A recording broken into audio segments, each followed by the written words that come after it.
السلام عليكم. اليوم ان شاء الله حسوي معاكم سمبوسة في الفرن اللي هي الفرموزة. يلا نشوف طريقة التحضير والمقادير. هنا عندي بالنسبة لعجينة الفرموزة احتاج لها 500 جرام دقيق فوم الازرق العادي،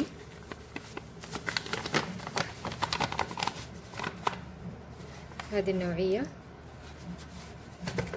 واحتاج ملعقة صغيرة ملح مليانة، واحتاج 200 جرام زبدة بحرارة الغرفة، لازم الزبدة تكون بحرارة الغرفة.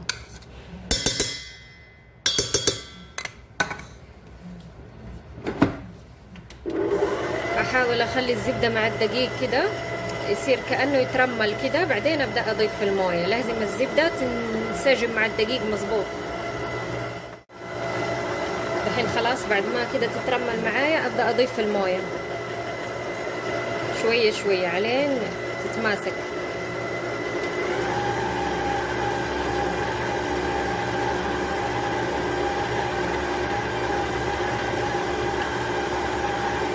خليت ينعجن مظبوط لمدة 5 دقائق. هنا خلاص بعد ما دعكت العجينة كده اندلكت مظبوط، صارت لينة بدا الشكل. حجيب هنا صينية نظيفة وادهنها بالزيت، لازم ادهنها مظبوط كده،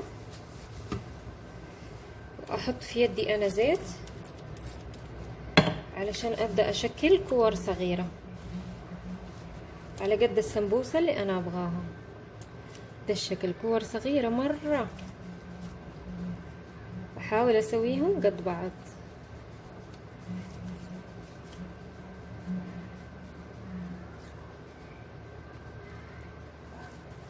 ده احطهم كده جنب بعض في الصينية.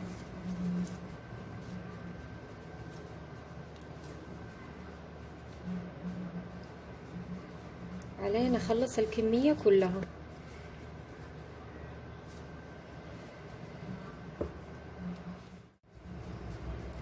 دحين ادهن زيت فوقها واغطيها بالنايلو بالبلاستيك الغذائي واسيبها ترتاح لمدة ربع ساعة. احاول ادهنها كلها بالزيت بس على الوجه كده.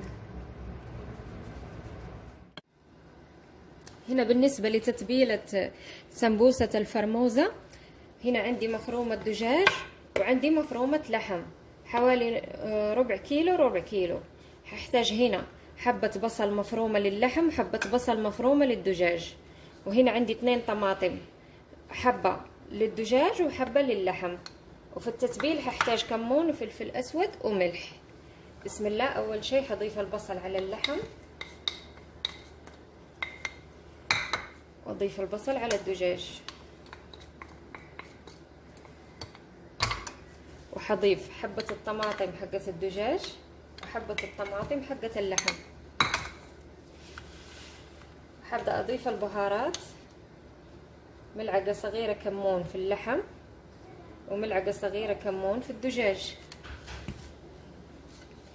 ملعقة صغيرة ملح في اللحم وملعقة صغيرة ملح في الدجاج. نفس التتبيلة، ملعقة صغيرة فلفل اسود في الدجاج وملعقة صغيرة فلفل اسود في اللحم. خلاص ابدأ اخلطهم بيدي بهالشكل علين تنسجم كل البهارات والبصل وكده يتشرب كله مع الدجاج. اتأكد انه دخل كل التتبيلة في الدجاج مع البصل وكده بالشكل.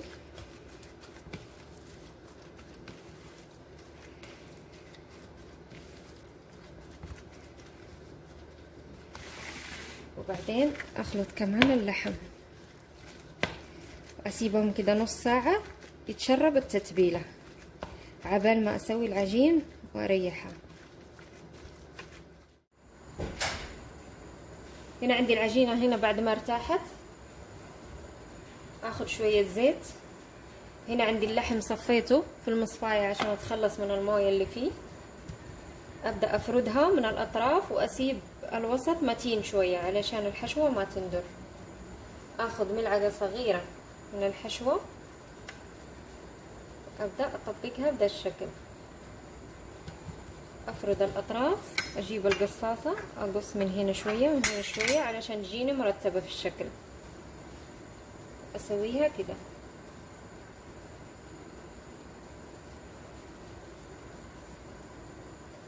بهذا الشكل تصير عندي. هنا عندي صينية الفرن دهنتها بالزيت، ابدأ ارص فيها، ادعسها شوية بيدي لما احطها في الصينية. اسوي واحدة تانية، شوية زيت، ابدأ افردها من الاطراف، اخلي الوسط متين. اللحم لازم تصفيه علشان ما يسيب لك الموية اثناء السوا. بالشكل.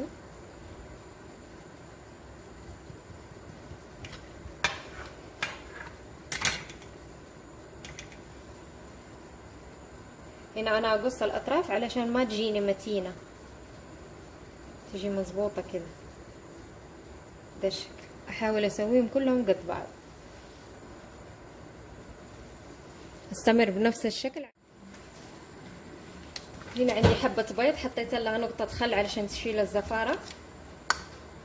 حدهن السمبوسة من فوق بالبيض. ده الشكل. كلها ادهنها.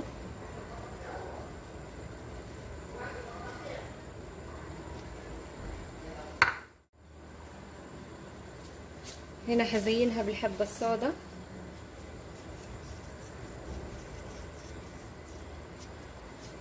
شوية بس.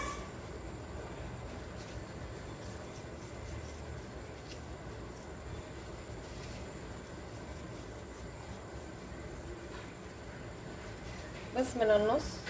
الفرن شغلته على 200 من فوق ومن تحت. هدخلها لمدة 20 دقيقة. وهذا الشكل النهائي للفرموزة باللحم. أتمنى تجربوها وتعجبكم، وبالعافية.